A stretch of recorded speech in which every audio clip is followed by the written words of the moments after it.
Thank you so much, Lauren, and thank you all for attending today, and also to Science Interactive for hosting this really good discussion. So I'm going to kick us off today by talking a little bit about the insights from Chloe 9 and a little bit about the Chloe report if you're not familiar with it. It stands for the Changing Landscape of Online Education, and it's a little bit of a unique report because it surveys the perspectives, the experiences, the institutional data for chief online learning officers. So those senior online leaders in U.S. higher ed institutions, and it really helps us, keep our finger on the pulse of what's going on in online and hybrid education. So Chloe 9 was released this year, and I'm going to share some data from Chloe 7, 8, and 9 so that we can really see some trends that have been happening over time, because I think that's going to set a good foundation for our discussion. So starting off, really talking about student demand. Student demand for online options has unquestionably increased since the pandemic, and we see data reinforcing that demand because we also see a higher growth in online enrollments as compared with on campus. So let's look at some of that data.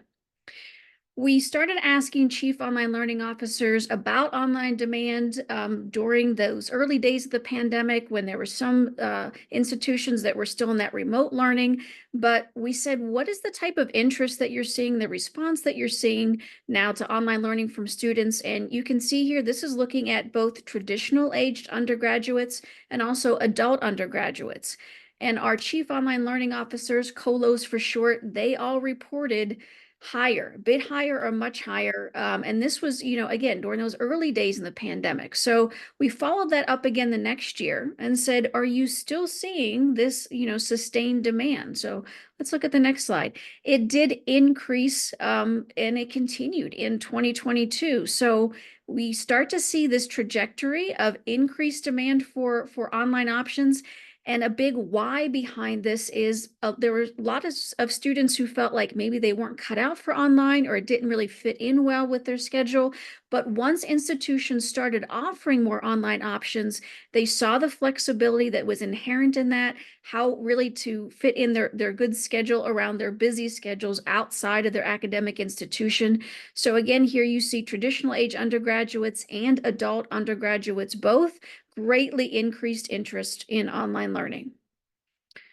So moving on then, we also asked our chief online officers, and this was in Chloe 7, I believe, asked them, what do you think that undergraduate experience is going to look like by 2025? So this should play out next year, and we are already seeing it play out. Essentially what they said is we're no longer really going to have these fully online students and then students that are studying majority on campus. Instead, we're going to see a balance of modalities. That's going to be the common educational experience. And I think this also supports those top 5 considerations for student success that are in Science Interactive's lab report this year, that students want this course mix that really supports diverse student needs. So our COLOs predicted that. And again, this is what we are starting to see more and more at institutions as well. So looking at actual enrollment shifts. So we talked about student demand, but are students actually voting with their feet and enrolling more in online options? They are. So this graph here really isolates online degree programs. And we asked them, what are the enrollment shifts you're seeing, especially for traditional age undergraduates? You can see they're flat, but when you look at the growth areas that you're seeing there are for fully online programs, secondarily for blended and hybrid. You don't see a lot of growth there predicted for on-campus programs. So this should cause institutions to kind of rethink their approach, especially for those STEM-focused online degree programs. Again, students are really asking for more of those options, especially to study fully online. So looking at existing demand and how institutions are meeting that, this is something that we asked this year in Chloe 9. And I highlighted, you can see those in a little orange text box there. These are the data points that I really wanted to focus on for this slide. So we asked institutions, how are you meeting? Why are you meeting existing demand? And again, you can see the data. Campus-based students are asking for more online options. Again, reinforcing what Science Interactive found in their report as well. Online course sections tend to fill up first. And this is, again, for students that are on campus registered, but also faculty are requesting more online options.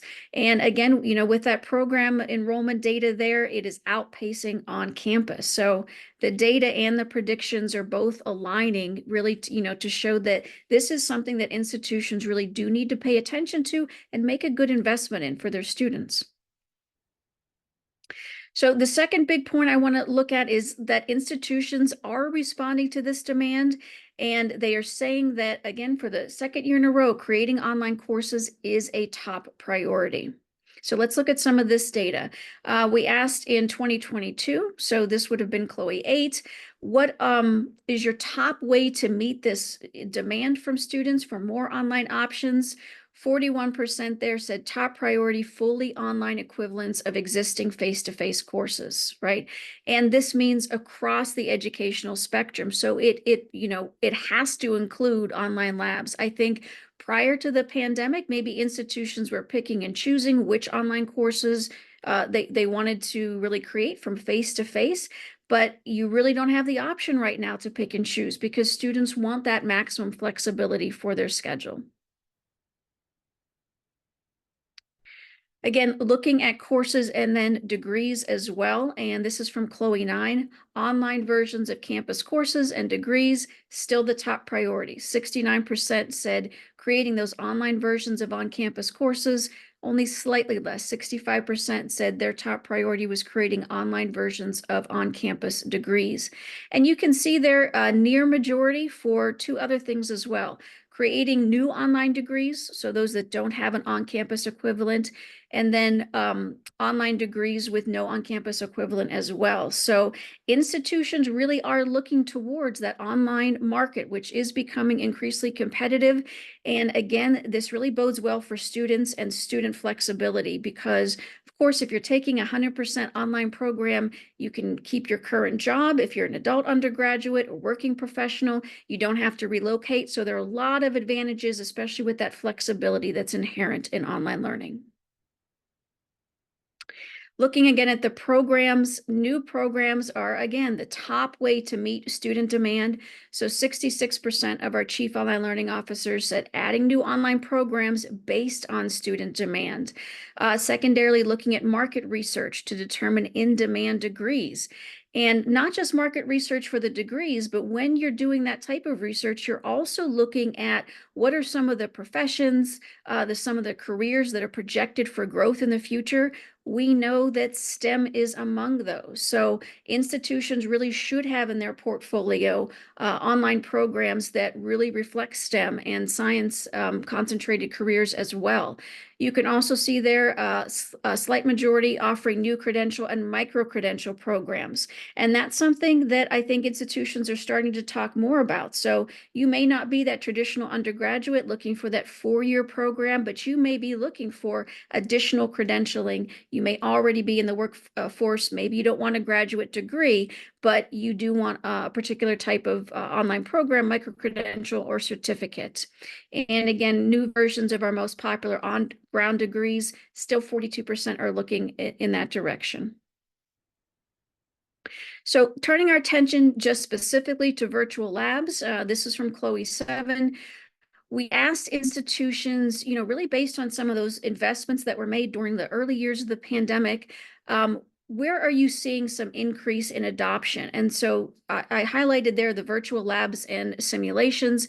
And again, this reinforces Science Interactive's data in their report as well, really recommending to supplement those hands-on with virtual simulations to reinforce learning, give students opportunity to practice some things maybe before they are assessed on that. And 62% said we're seeing a large increase in this within our programs and departments. And it makes sense that this is not institutional wide, but it's a lot more focused on those programs and departments that deal with the hard sciences. So lastly, the point that I wanted to make is that it's great to develop new courses and programs to meet student demand, to meet student needs, but you really do need to consider the development, the design, the faculty support. So all these robust things about quality when you're developing them, because that is what makes the difference. It's not just about putting a lab online. It's about how to put it online strategically in a well thought out way that really provides students with that high quality educational experience that really is akin to what they would have gotten on campus. So online support, unfortunately, still is lagging. We asked our chief online learning officers which of these following areas of online student support is fully developed, which do you feel needs further development, and which are aspects that maybe you're not even offering yet. If you look at that bottom row, technology is pretty developed, right? I think especially in those early days of online learning, we thought, well, students need technology support to do well, and they do. But they need much more than just technology support. So you can see online academic services, 59% said fully developed. I would like to see that at that 100% level. You need academic support, especially for online labs, online courses and programs that are more STEM focused, and also just really thinking about the whole student and really feeling connected to that online learning community. So if you look at that top line there, online community building, right? That interaction, that engagement. A lot of our institutions, 65% said this is something that we recognize needs further development. So I see this as an opportunity. This is an opportunity for institutions, for individual faculty to really say, how am I supporting my online learners? Is it in the ways that they need? And is it quality, robust, holistic support that we're offering? So in terms of new enrollments, institutions are pursuing new enrollments. It's no surprise that primarily they are still concentrated on recruiting students within their geographical area, even if it's for an online program. Pretty big focus, and this is I think an interesting data point. 60% said recruiting non-traditional learners. But the standout data points I want to concentrate on in this graph, I've labeled them here in orange. There's still not enough concentration on ensuring that it's a high quality learning experience. So again, I think institutions in some cases may be making the mistake of, we're just going to, if that idea of we will build it and they will come, we're going to put an online program up, we're going to put an online course up without really thinking about the differences in the online learning environment. And again, ensuring that quality learning experience for students. So less than half said that they promote the quality of their online education. Only 35% talk about the online quality within a specific degree program. And this segment was a little bit disappointing to see. Only 32% said that they promote their support for online learners. And when you think about this in conjunction with the previous graph, it could be that institutions maybe aren't thinking deeply enough about how to robustly support online learners. And that makes it a little bit different to talk about. But again, that's an opportunity. That is a way for institutions, I think, to really differentiate themselves in this competitive marketplace. So I do want to call out a free resource. This really will help with quality design. So this is something that Quality Matters created. You don't have to be a member. It is free, available to anybody. It's on our website. You have the short link right there. But it is a step-by-step design guide that walks faculty through, or IDs that are working with faculty, really some of the things to think about when you are designing a high-quality course. It really focuses on student engagement, making sure you have that connection and interaction between instructors and learners, making sure that students feel welcome, they know what to do, they feel well supported. It also, of course, focuses on things like alignment, but it is very student focused as well, and hopefully faculty friendly. So that's going to lead us into our first discussion question, and we're going to have some discussion questions embedded throughout our discussion today. So we really wanted to talk about what do you think is the impact on both students and the institution if online courses are not high quality? We're going to put a poll up for you, but I'd also love to hear maybe some of your specific experiences in the chat if you wanted to comment on those. And I thank you, Jim. We do have the direct link there for the Bridge to Quality Design Guide too, so that's easy for you to capture. Okay, so as you are answering the poll, I'm going to look at the chat to see if we have any reactions there. Thank you, James. I appreciate you pointing out that QMS has been a help to you with creating your own hands-on labs. Wonderful to hear.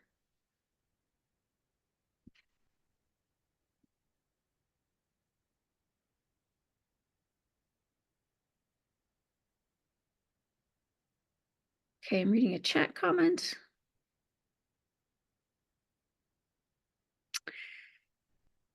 Yes. Great comment, Carl. Yeah, I think part of it is education, faculty education, education throughout the institution, about why online quality is important, about how the online learning environment differs from face-to-face. And you're right, a transcript does not denote online versus face-to-face. Absolutely. All right, looking at our poll here. So the question was, which of these concerns about low course quality worries you the most? We have a standout response. 53% of you said negative impact on student learning outcomes. I would absolutely agree with that.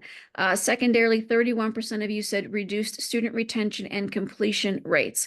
I really like how our audience today is focused on that student experience and how we are disadvantaging students if we're not offering them, a real high quality course or high quality online program.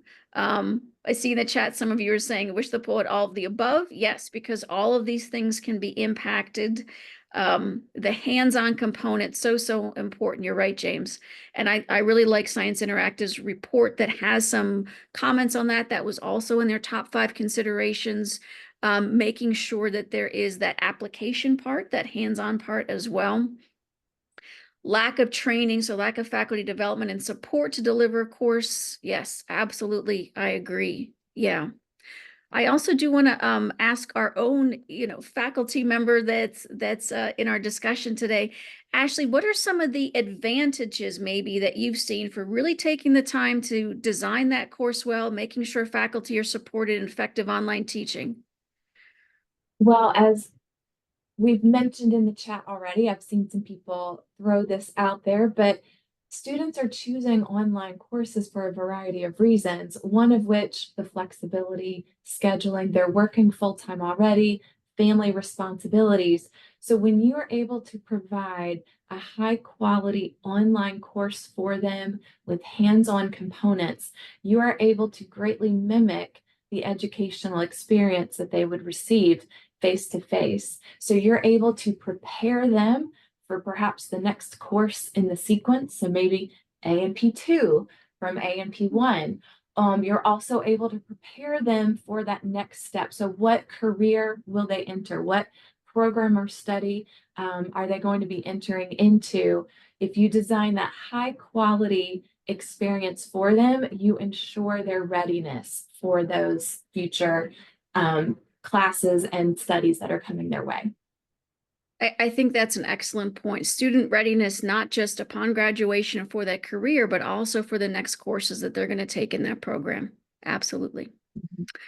All right, I'm going to turn it over now to Kate.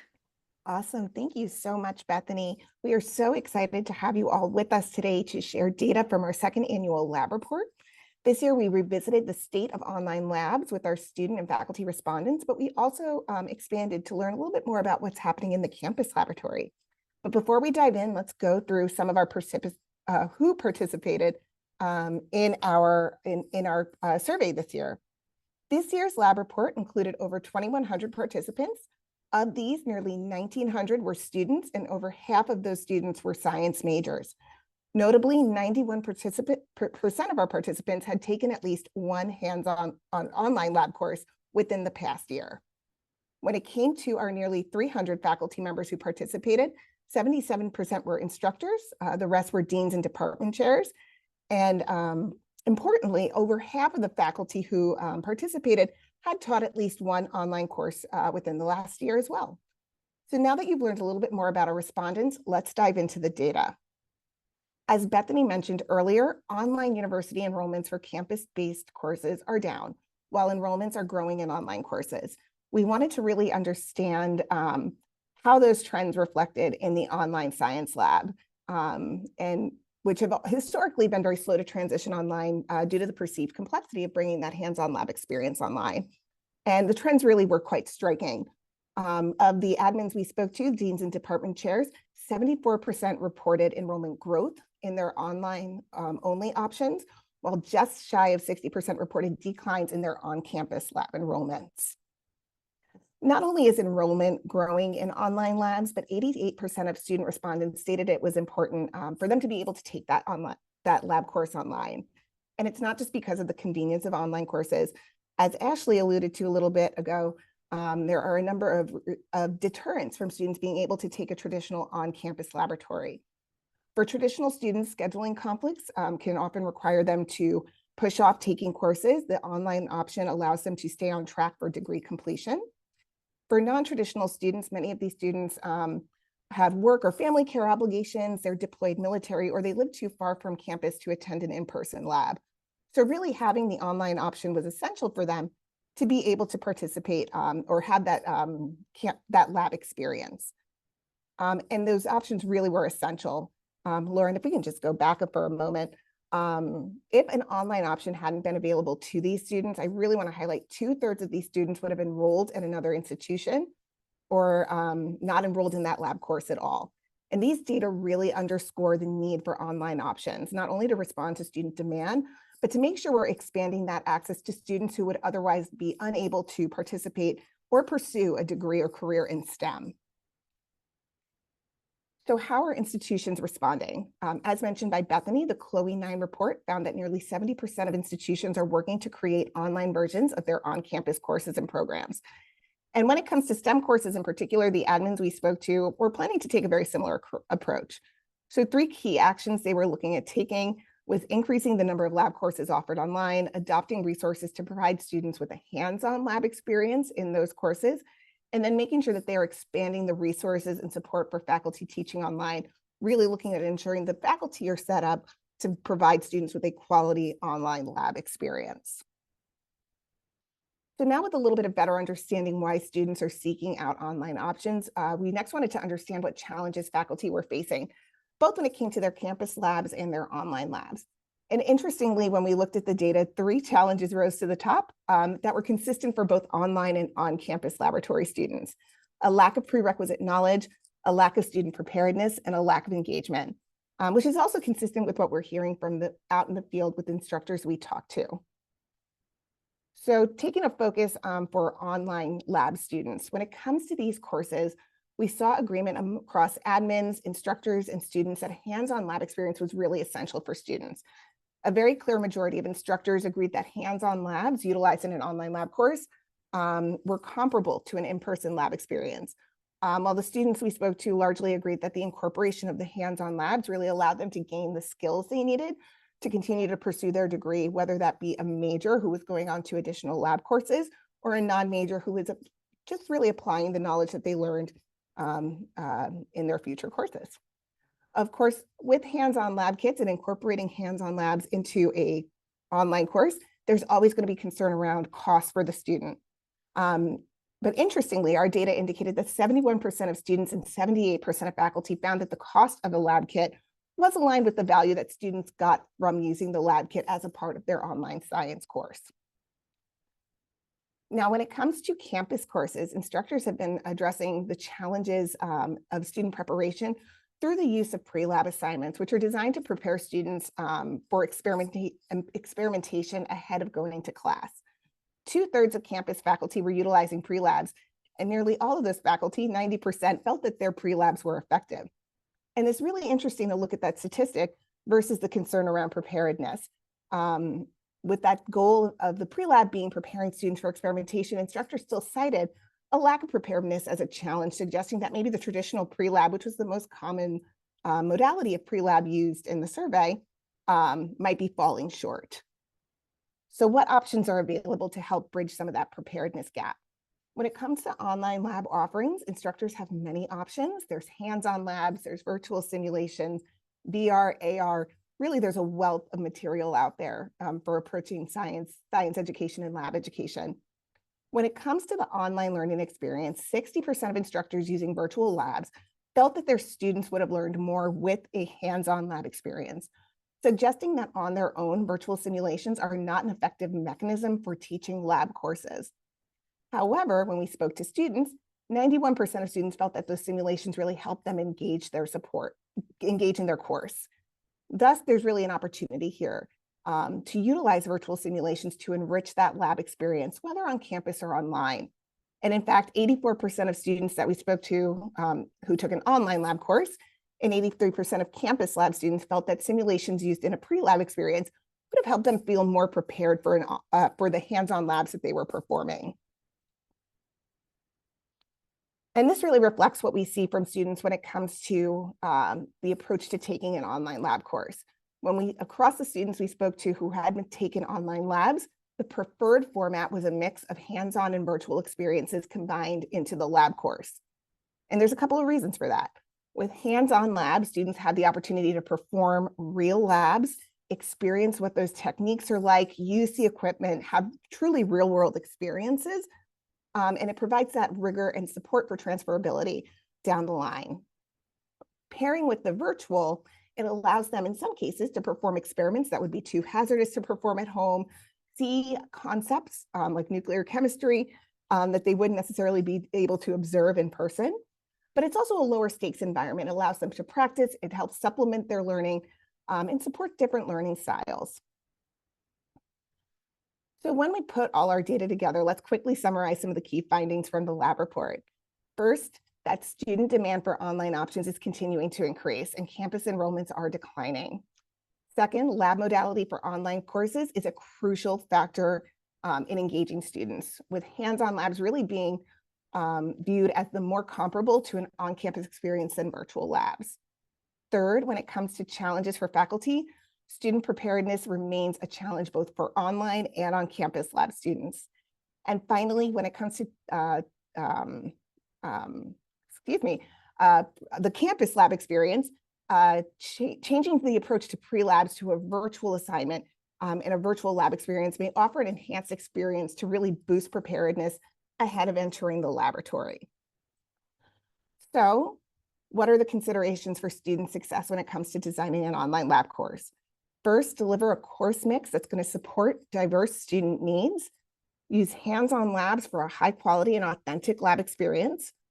Supplement that with virtual simulations. If they can't stand alone as virtual, students are going to lose out on those key lab techniques that they need to learn to fundamentally have a true lab experience, but supplement so that students get to practice as well as have the experience with concepts they may not be able to perform at home. Finally, leveraging pre-labs with trial experiments can really help improve that preparedness for students who are on campus.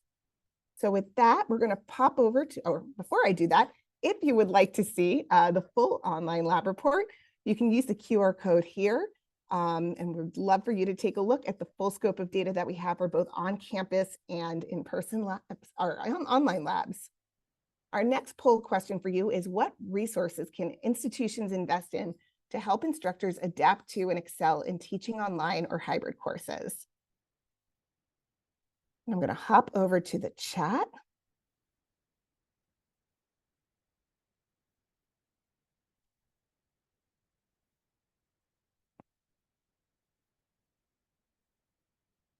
Let's see, what do we have here? Just to speak from the faculty side point of view here, in order to help better prepare instructors and faculty members to teach fully online, one of the first things is good technical support.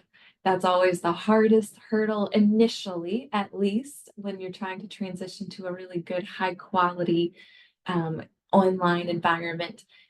Sometimes instructors may feel a little hesitant because they're not exactly sure how all the technology works and fits together. So offering a lot of technical support is a key component.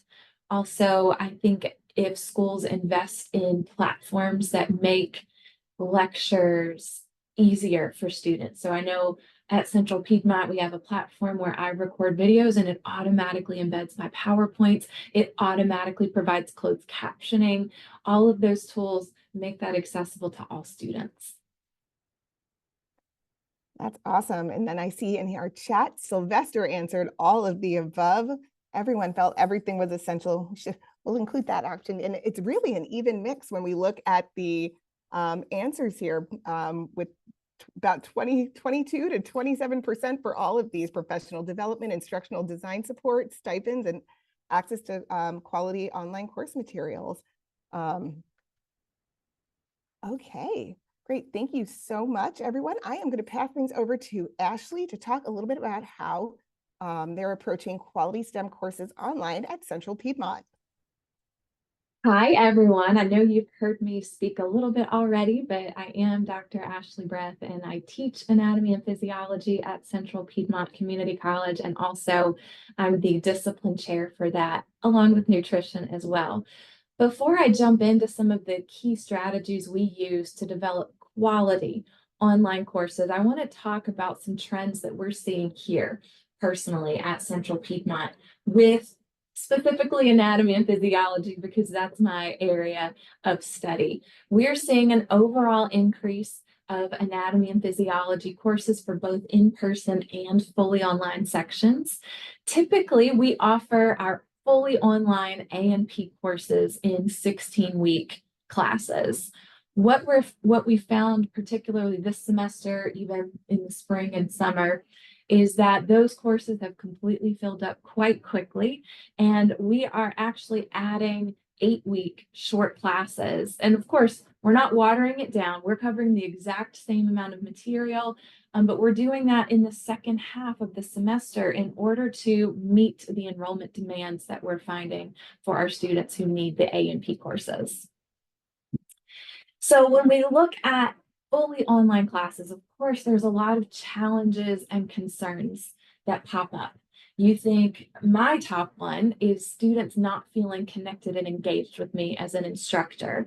I find that if that engagement and connection is missing between instructor and student, they're less likely to ask questions, they're less likely to participate fully and be engaged in that online learning environment. So that's one challenge that I'm going to talk about in just a moment.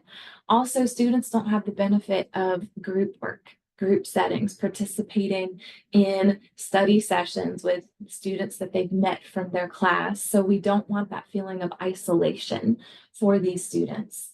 Also, instructors may not feel really confident in the practical abilities of their students. We find we can test their understanding of the material based on unit exams, quizzes, whatever assessments that you'd like to provide. But if you're not able to really see the practical side, can the student follow the directions, follow safety precautions? What do their dissection skills look like? Do you have the confidence at the end of that semester as an instructor that your student is prepared to move forward in their career or in their coursework? Of course, comparing virtual lab experiences to in-person lab experiences, there's a lot of questions and concerns that can come up about that. And then we've talked about preparedness in quite a few ways already this afternoon.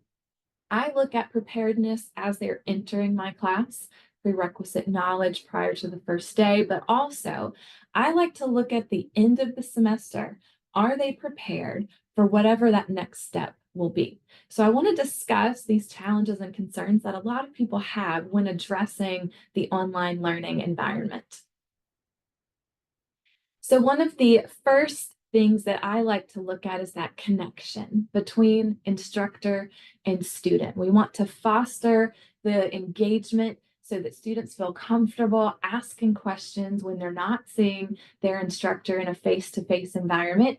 And one of the things that I do, and we ask that all of our instructors do here at Central Piedmont Community College, is to provide an introduction video before class even starts. Yes, you could send an email with links and the words typed out, but there's something about students getting to see you and getting to hear you before class even begins that starts that process of helping them feel comfortable and engaged with you as an instructor. So this intro video that I send out, I introduce myself. I give them my background information, a little bit of personal information, a lot of my professional background as well.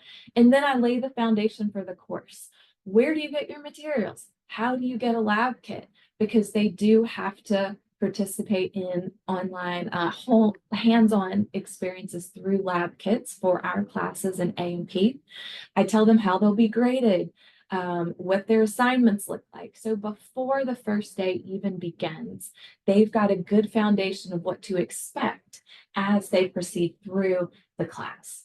I also try to provide regular videos throughout the semester as well. For example, before the first unit test, I send them a video telling them some study tips, what to expect, how many questions, general format to help ease their mind. Again, I can put all of that in an email, click send, but I feel strongly that there is something about online students getting to see and hear their instructor that fosters the engagement between student and instructor. I will also send videos just to encourage them. I know at certain points in the semester, material gets a little tough and challenging, and I'll send a quick video just to provide some encouragement to help foster that communication and connection between instructor and student. Clearly, we provide lecture videos as well. I am constantly telling them, please reach out to me with any questions. I don't want them to hesitate. I tell them that one of my limitations is that I can't see them when I'm teaching. I can't see a puzzled look or a raised hand asking for a little bit of help, more clarification, perhaps explaining a topic in a different way. So I constantly tell them, I want you to reach out to me. I want to hear about things that you would like some help with. And then when they do reach out, it's important to respond promptly.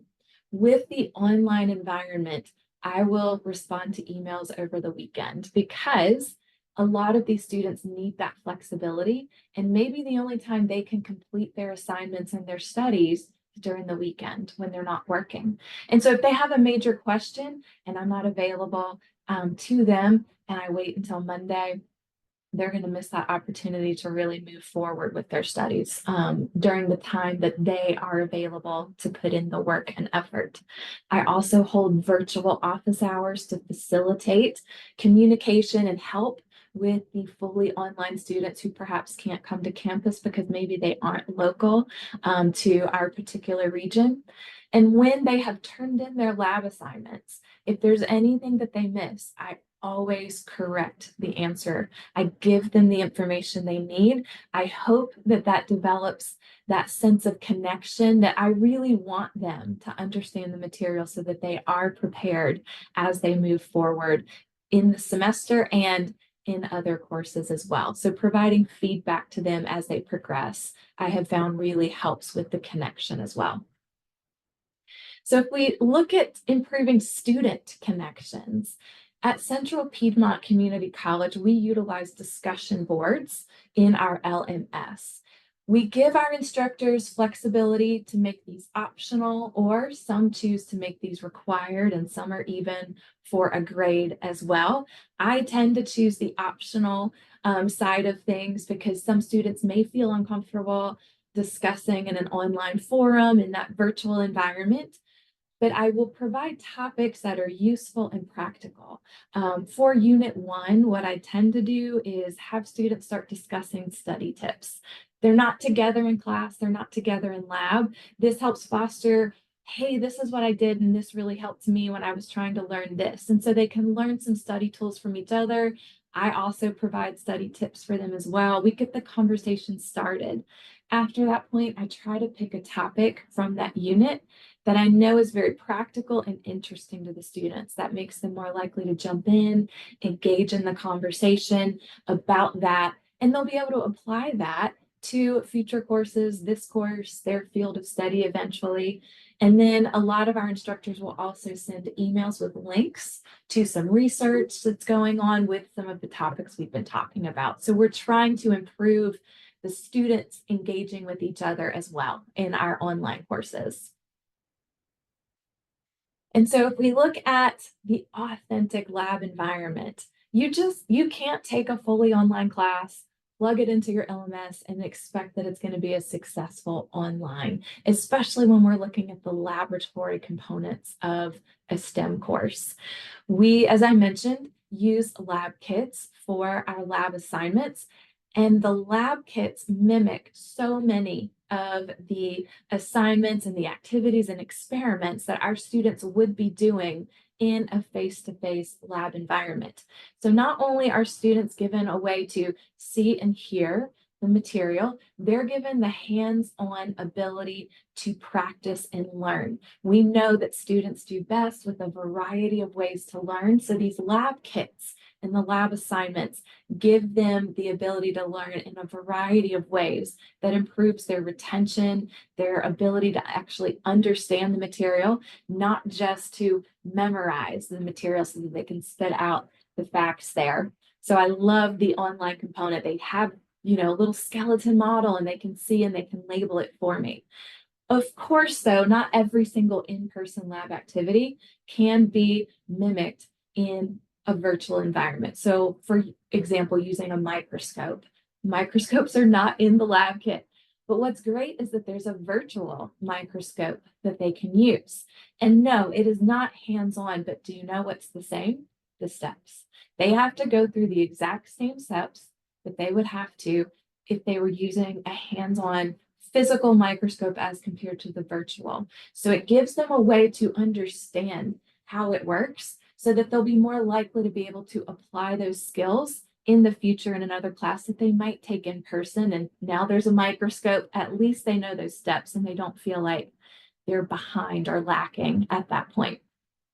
One of the things that benefits me tremendously as an instructor is the lab assignments that are submitted where students have taken photos of what they've done. I can see the practical aspect of their skills. That's one of the things I mentioned earlier. Instructors at times lack confidence in the students' practical abilities. So when they do a brain dissection, when they do the eyeball dissection, they submit photos of that. I can see, did they do good work with that? Is it nice, clean dissection that was done? And then they attach labels to that as well. So I can see, did they do a good job practically with the hands-on component? And then I can link that with their knowledge of the structures that they were supposed to see and study. So this helps me feel confident in their practical abilities. Even though I didn't physically watch them do that, I can see the result from the hands-on activities that they did. This helps prepare them for their future as they move on into their field of study after the fact. Okay, so I know a poll is going to pop up here as well. I love all the participation that's going on. But what we want to look at here, and you can see the poll question, how can we ensure these online courses are meeting the abilities to transfer this knowledge to the next course, to the next career? And I haven't done a good job of keeping up with the chat. So any of the other presenters, feel free to jump in and help catch me up with what was going on in the chat here as we wait for the results to come in. Let's see. A lot of great questions coming through on approach to online labs, which you addressed, but also, Ashley, here, we've seen a couple times in here, online students and cheating. There are plenty of websites, the Course Heroes and Shakes out there where students can go and share answers with one another, sometimes correct, maybe sometimes not so correct. How do you approach that at Central Piedmont while folks are answering the poll? Sure. So there's a couple of, I set my expectations from the beginning. I don't want copying and pasting. I want your answers. And what's nice about some of the early lab assignments that they are turning in is I can get a feel for their answers. I get a feel for their language style, if you will. So it becomes easier as the semester progresses to all of a sudden I can pick up on, are they copying and pasting their answers in, which clearly is something that we don't want to do. I know that there is software available where you can run to see if they are copying and pasting their answers into the material there. And I will directly ask them if I feel like that's going on. I request a meeting be set up and I handle it from that aspect. So let's see what the poll results here. So we do have a majority. We're looking at incorporating the hands-on real-world applications, which I think just about any instructor would probably agree with that.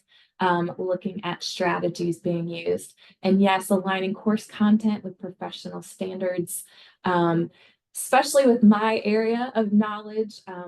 Most of my students are going into the healthcare field. So yes, aligning that with what their professional responsibilities will be is going to be very key as we move forward.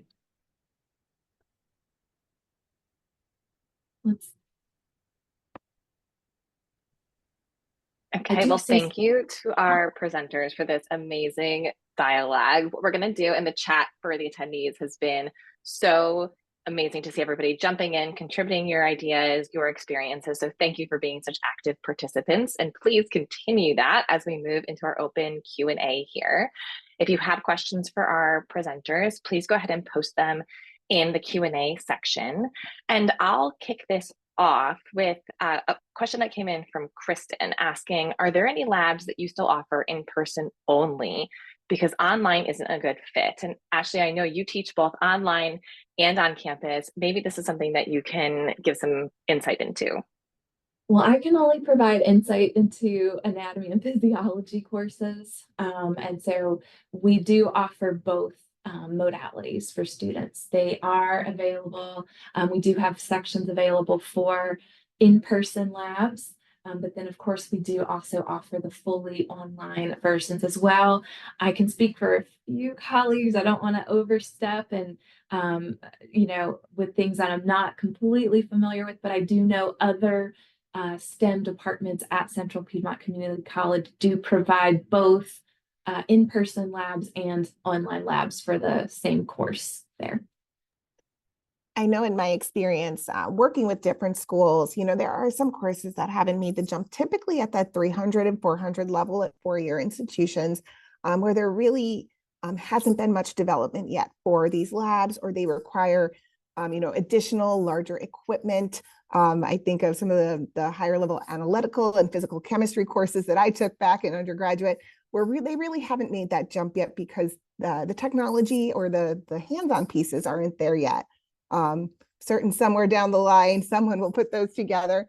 But typically that 300 and 400 level can be a real challenge to transition today.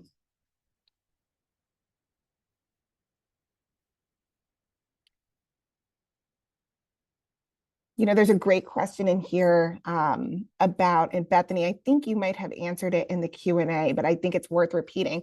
What are some tools that can be used to see if students have the skill set to be successful online for advising purposes? Yes, that is a great question. There are some student readiness like surveys and tools that you can access online, and you can either use as is or, you know, adapt for your purposes at your institution. But I think this is an often overlooked component of online student success. So a lot of institutions might have a online student orientation that really kind of walks them through how the online learning environment is different, allows them a chance to say, I think this is something I want to try and be successful at. It should be, though, linked with institutional resources that you have. So for technology support for students. And again, coming back to those online learner supports, making sure that you have the same robust suite of support resources for your online students as you do for your on-campus. Can they connect to online library resources, online tutoring options, et cetera, et cetera? But there are two different things here to think about. Are students ready to learn online? You have to be a little bit more self-motivated. You do have to have a minimum level of technology skills. And then also, how is the institution supporting in unique ways online student success? So it really is an important consideration. I wish institutions paid more attention to it, but until we get to that point, I think it's a good faculty discussion as well. Awesome. And thank you, Sylvester, for that question. Ashley, here's a great one for you. How do you approach, and this is from Denise, how do you approach looking at the cost of the hands-on kits when it with overall, you know, efforts to reduce costs for students, and how does Central Piedmont approach that? So in the course catalog, we have a note in the catalog for our fully online courses that the purchase of an online kit is required. So students know before they even enroll in that online section that there's going to be an additional cost associated with that. I do get a lot of emails asking how much is it? How much is it? And so I will discuss that with them as those questions come in. So it's not a surprise to them. And I find that the students who are willing to put that extra cost in, the convenience factor for them because of their schedules and their family life and their jobs, and they're taking all these other classes, far outweigh the cost that they are having to, come out of pocket. But I do know financial aid can also assist with the cost of the lab kits as well. Here at Central Piedmont Community College, we do what's called Include Ed Now, where the course textbook is included in the cost of tuition. The lab kit is still not. So that's something that we haven't done yet. I'm not sure, that's above my level of knowing if that is something that will be included in the future or not. But that's how we approach it here. We let them know first before they even enroll, this is something you will have to purchase. Okay, and one last question before we wrap on time today, and this is for both of you. When it comes to accessibility, how do you recommend, Bethany, instructors incorporate that? And then Ashley, how do you ensure accessibility for your online courses? Yeah, digital accessibility is very important. As we know, there are federal policies around this. Most institutions, I think, have some faculty support resources for this. So, for example, you want to make sure that your videos are captioned, that you have all text for images and whatnot. Depending on the course, it could be a deeper investment or a higher bar. I've worked on some courses that were geology courses, for example, we had to put a little bit more effort in. But I also think that the availability of resources to help faculty make these courses accessible has increased greatly, especially since the pandemic. But again, it is a federal policy because you cannot offer something to one student that you can't offer to all students. So I always tell faculty, go in with that in mind. It's not an end goal. It's something that you have to think about during the design. You have to be proactive about making your courses accessible. But I think, we've come a long way. I will also put a link in the chat. QM has a free resource site. We call it ours, Accessibility and Usability Resource Site. And that might also give you some ideas for easier ways to make your online courses accessible. And here at Central Piedmont, we do have lots of great resources that will review and look for compliance and accessibility. We're told if something's not. Thankfully, we're usually starting off on a good note because things coming in from publishers and third parties, they're usually doing that on the front end for us. I know that the LMS that we use here has a little button that we can click and it'll scan anything that we're loading in, and it'll give us any accessibility issues that it may see if we're perhaps loading a study guide or something that we want to let students use that we've created on our own. We have some resources embedded already in our software that allow us to run a check to make sure that we are making everything compliant and accessible to everyone. Well, with that, we're going to wrap for the day. Thank you so much to our presenters for taking the time to share the latest data and all of your insight with us. And really, truly, thank you to our attendees. You've made this such a more vibrant conversation by all of your participation in the chat and the polls, and we really appreciate it. We hope everyone had a chance to learn something new today and look forward to continuing the conversation. Don't forget to download copies of the reports that we covered. You'll see those links in the chat. And thank you again so much. Have a great rest of your day.